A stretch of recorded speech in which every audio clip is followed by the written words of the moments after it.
Hello again, everyone, and welcome back. You are watching the Vintage Sewing Machine Garage YouTube channel.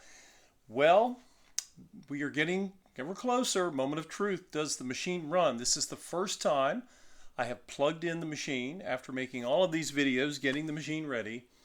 And this machine was not that stiff. In fact, it moved fairly well. I probably could have plugged it in, but I wanted to show all of you my normal approach to a lot of these machines when they are very stiff. They don't move very well because they've been sitting a long time. And so today, now plugging it in for the first time, and we're going to test just to see how it moves. I've got you see things here in front of you because we're going to be doing.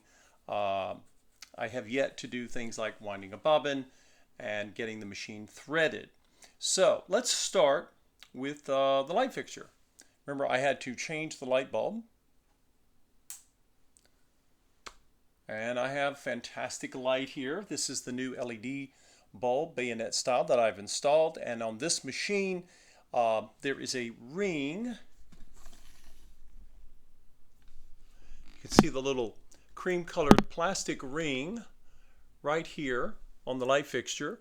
And it's on, and then if I want to turn it off, I turn it away. If I want to turn it on, I pull it toward me. So now the manual may show me. The manual is in German, and we're going to have fun with that when I go to thread the machine. So anyway, okay, folks, I have not installed my needle yet either, but here goes nothing. This is, again, we know we have power to the machine.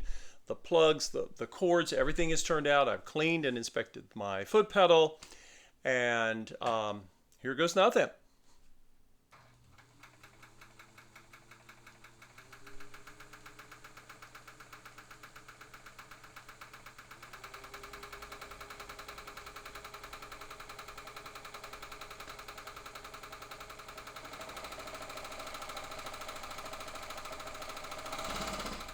Now, I'm still barely even halfway into the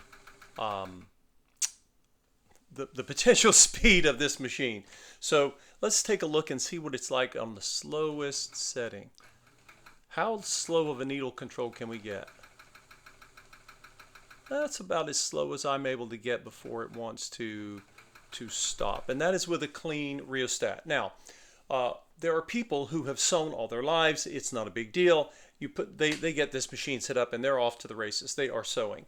If I have a new sewer, someone who's new, then what I would consider is having a electronic generic foot pedal installed in place of the rheostat. Now, in order to do that, you always want to make sure that the amperage, this is, I believe, 0.9 amps on this motor. So you want your amperage on your foot controller, or a knee controller if that's what you have on your machine. Make sure that the amperage for the speed control is at least the same as the motor or higher in amperage. Okay, so I am very happy with the movement I'm getting here. Now there is you hear a little clicking there. That is normal. This is an oscillating machine, so I've inspected the mechanism. I've gone under it. I have lubricated and oiled every part, and nothing is acting as an obstruction. The motor is happy and healthy, and that motor belt is one of the 5% that I've ever had that did not need to be replaced. Okay, so it's not a big deal if it does. I can get one, and they're not expensive, but I thought that was rather interesting. Okay, what do we have ahead of us? I'm going to be installing a needle. I'll make a video on that, and then we will practice winding a bobbin on this machine, and we'll see how the bobbin winder behaves. It has been inspected, it has been lubricated and cleaned, and then we will get around to threading the machine.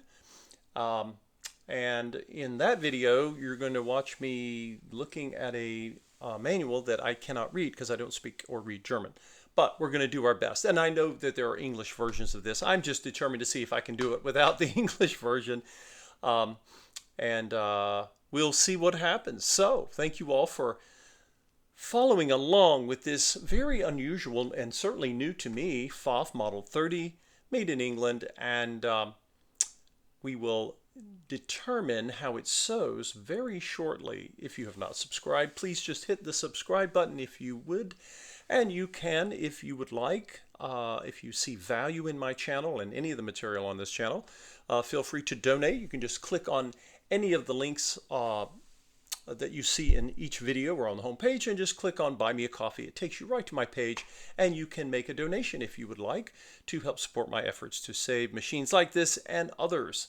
So we will see all of you shortly in the next video, and when we do, what do we have coming up? Let's get a needle installed and see if that's any different than most any other machine. Thanks for watching, everyone.